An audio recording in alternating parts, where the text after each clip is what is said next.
Hey guys, how's it going? Welcome to Don't Argue Podcast. I hope you guys are well. I hope your New Year's was good, was sensational. Look, I've got some news here regarding this particular topic here, and I suppose I want to give you guys my opinion on it. But before I get into it, hit that intro.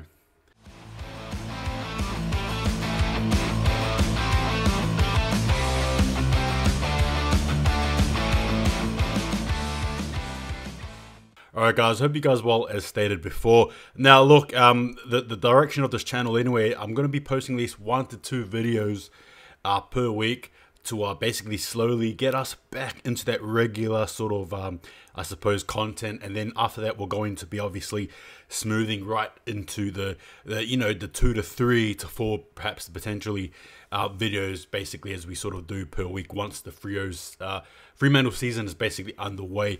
Now look, in saying that, there's been a lot of I suppose speculation and news regarding Nat Fyfe and his contract. Now granted, we all know he is, or if you don't know, he's actually due to be finishing up with us this year actually. Now the golden child, if you will, is now up for I suppose contract negotiations at the end.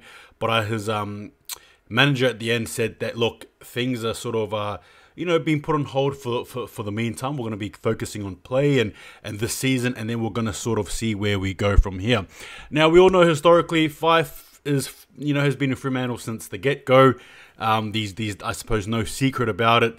He's won 2 Brownlow medals under us. He's been he's been in a few All-Australians as well, and he's just such a very good player. And obviously when you think Fremantle, a lot of people, particularly I suppose even casuals as well, may sort of just attach Nat Fyfe with Fremantle. Obviously times are changing and obviously players are coming in, the likes of Brayshaw, Sarong, so on and so forth, but you get my drift. Normally speaking, Nat Fyfe is normally associated with Fremantle. Now, the main premise of this video really is to I suppose, pull the question to you, and I guess really, is Nat Fyfe worth an extension? And if he is worth an extension, how long do you sign him for?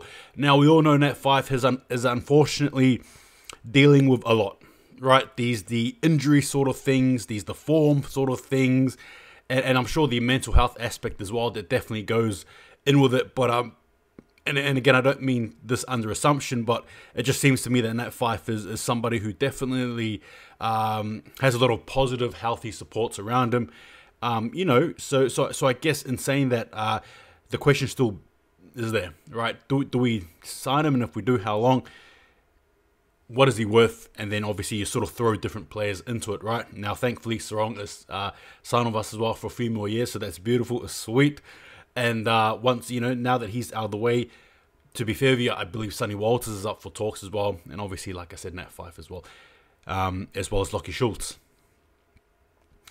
For me personally, in my honest opinion, Nat Fyfe to me, since being a fan of Fremantle late 2017, obviously following our first season 2018, I think for me personally, Fremantle, Nat Fyfe is Fremantle, right? Particularly now. Maybe not in the next couple of years, right? Because the reality is, like all sports, you have players who come and go, marquee players who come and go, stake their claim, their history, aka your Pavliches, right? Your Mundies, your Fyfes, your Sandilands, so on and so forth. Whoever it is, you are aching this too. And obviously now you've got the likes of your Youngs, your Brayshaws, your Fredericks, right?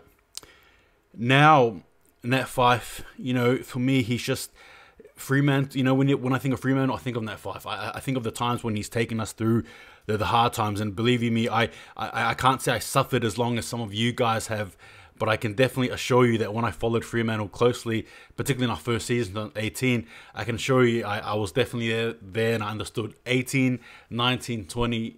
It was pain. It was absolute pain. But just noting how Nat Fyfe carried us through those tough and turbulent times. I still go back to that game where we versed Richmond in 2019. Now, granted, this was the year that that Richmond actually won the comp, and then obviously they won the year after. But Nat Fyfe was actually best on ground. I think it was 2018 or 19. I'm not sure. I'm not sure what year it was, but I think it was 2019. I may be wrong though. But anyway, point being, Nat Fyfe actually got best on ground, and we got walloped by I think about like 90 odd points. Like it was disastrous. But the fact that Nat Fyfe got best player in the field was mind-blowing. But again, is a credit to who he is as a footballer. For me personally, he retires with Fremantle, right? He signs with us. He re-signs with us, sorry. I don't see him going anywhere now. Obviously, these rumours, noise coming from the St Kilda fans, perhaps potentially saying that, he might want to tee up with Ross Lyon and sort of, finish his career there.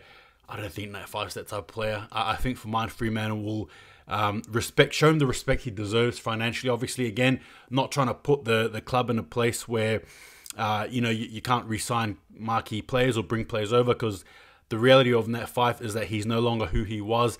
But in saying that, I still believe he's in for a big 2023. Now, anyway, back to what I was saying before, I still think for me personally, he will re-sign with us. I think we'll give him a contract that will probably last so this year obviously is his last year.